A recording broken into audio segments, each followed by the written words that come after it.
बहुत साल पहले यहाँ कुआं नहीं था।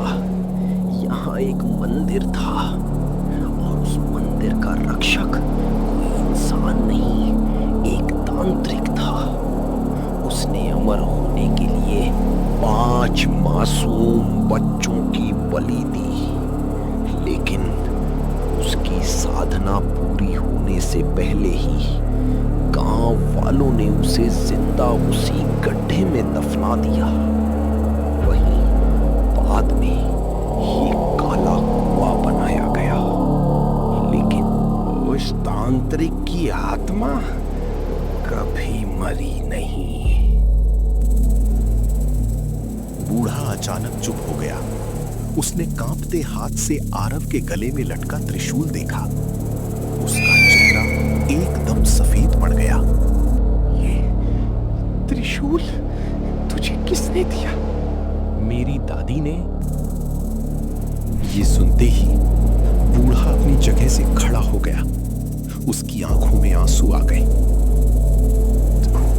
तेरी दादी रक्षक वंश से थी, इसका मतलब तुझे यहाँ बुलाया नहीं गया, तुझे वापस लाया गया है। उसी समय झोपड़ी के बाहर किसी ने धीरे धीरे 3 बार दरवाजा खटखटाया।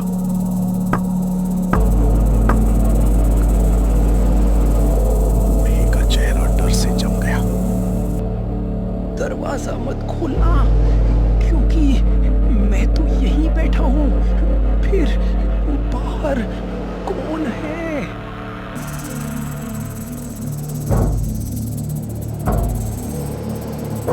पूरी झोपड़ी में ऐसा सन्नाटा छा गया कि आरव और बूढ़े की सांसों की आवाज तक साफ सुनाई दे रही थी। बाहर फिर वही दस्तक हुई। इस बार दरवाजे के दूसरी तरफ से एक आवाज आई। बाबा, दरवाजा खोलिए, मैं आरव हूं। आरव का पूरा शरीर सुन पड़ गया, क्योंकि असली आरव तो पहले से झोपड़ी के अंदर खड़ा था। उसने धीरे से बूढ़े की तरफ देखा। बूढ़े की आंखों में खौफ साफ दिखाई दे रहा था। उसकी तरफ मत देखना, उससे बात मत करना, वो इंसान नहीं है। बाबा, जल्दी खोलिए, वो चीज मेरे पीछे आ रही है। आरव के मन में एक पल के लिए शक पैदा हुआ। क्या सच में बाहर वाला ही असली आरव है और अंदर बैठा आदमी कोई और? तभी झोपड़ी की टूटी खिड़की पर एक चेहरा दिखाई दिया। वो आरव का ही चेहरा था, लेकिन उसकी मुस्कान इंसानों जैसी नहीं थी। मैं अंदर आ जाऊं? जैसे ही उसने ये कहा, उसकी गर्दन धीरे धीरे एक तरफ घूमने लगी, फिर दूसरी तरफ, फिर पूरे 360 डिग्री। आरव डर के मारे पीछे हट गया। बूढ़े ने जल्दी से दरवाजे पर लाल सिंदूर की एक रेखा खींची।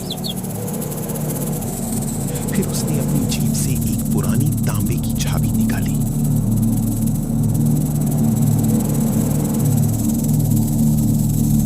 ध्यान से सुन, समय बहुत कम है। जिसे लोग काला कुआं कहते हैं, असल में वो एक दरवाजा है, और उस दरवाजे के पीछे हजारों भूखी आत्माएं कैद हैं। लेकिन उन सबका मालिक कौन? रक्त पिशाच तांत्रिक, जिसने मौत को हराने की कोशिश की, लेकिन खुद मौत से भी बदतर बन गया। बूढ़े ने वो तांबे की चाबी आरव के हाथ में रख दी। अगर उसे रोकना है तो कुएं अपने पत्थर के दरवाजे तक पहुंचना होगा।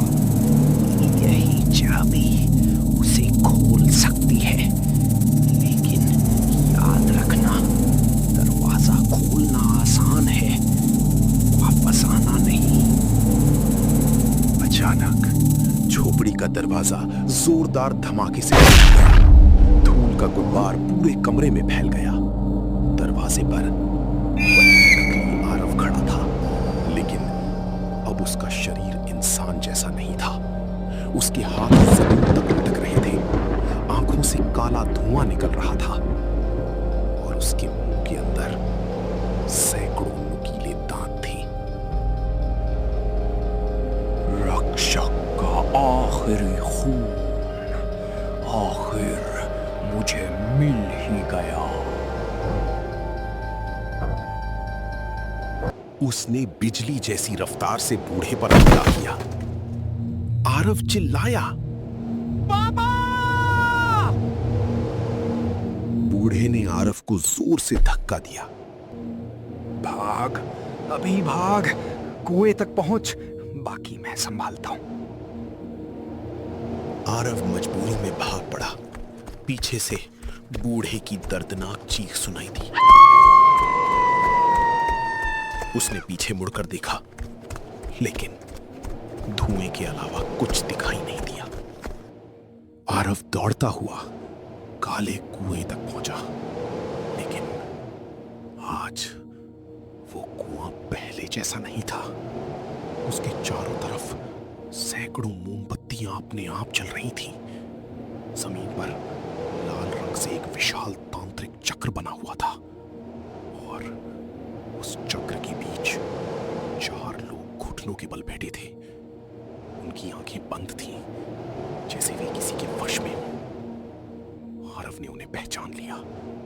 वे गांव के वही 4 लोग थे जो पिछले कुछ दिनों से लापता थे। अब 5वें स्थान पर खाली जगह थी। ठीक उसी समय आरव के पैरों के नीचे की मिट्टी अपने आप खिसकने लगी।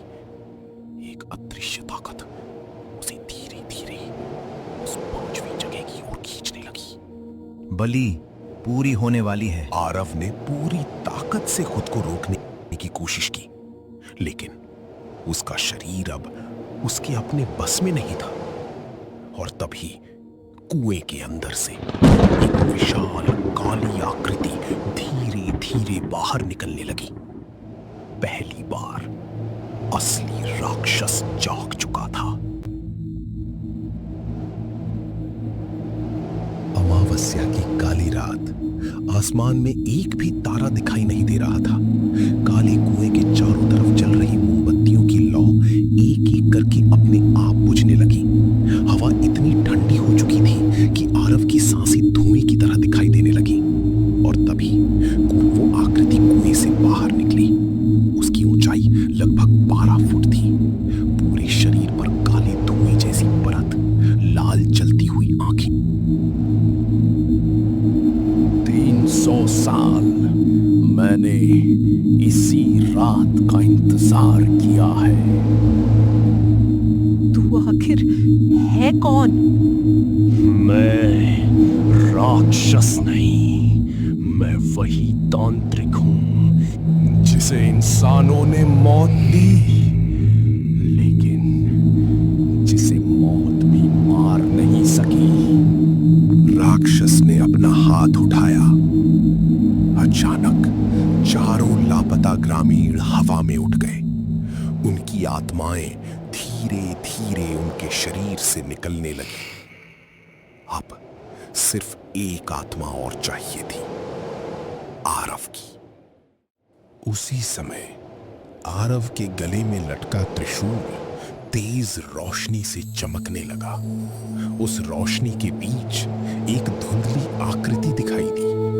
वो उसकी दादी थी।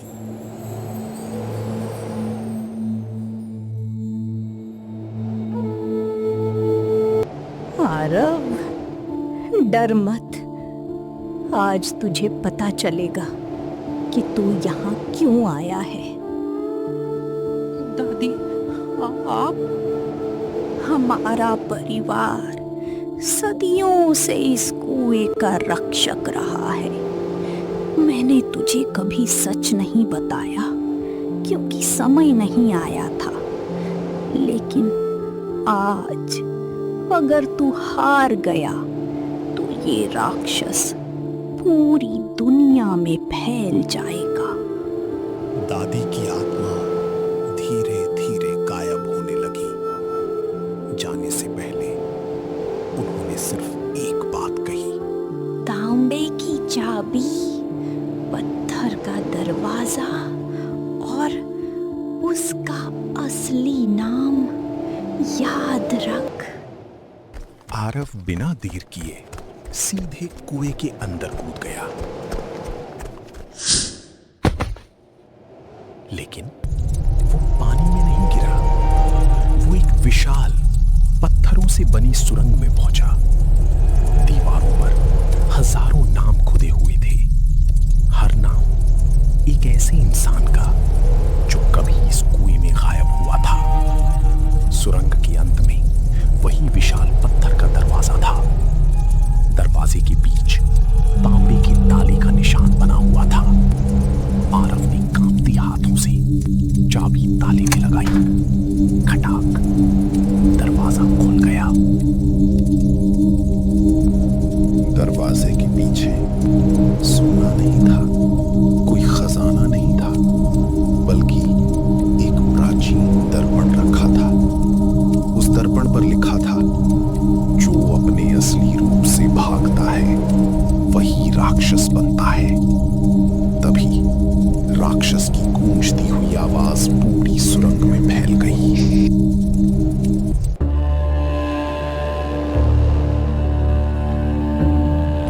आरव समझ गया, यही उसकी कमजोरी है।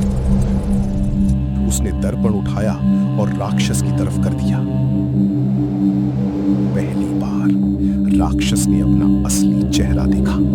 वो कोई दैत्य नहीं था, बल्कि एक लालची, निर्दयी इंसान जिसकी आंखों में सत्ता की भूख थी। नहीं, ये मेरा रूप नहीं है, यही तेरा असली चेहरा है। तू कभी अमर नहीं हुआ, तू सिर्फ अपने पापों में कैद हो गया था। राक्षस दर्द से तड़पने लगा, निकलने लगा। अंदर कैद आत्माएं आजाद होने लगी। चारों ग्रामीण जमीन पर गिर पड़े, उनकी सांसें लौट आईं। पूरी धरती कांपने लगी। काला कुआं धीरे धीरे टूटने लगा।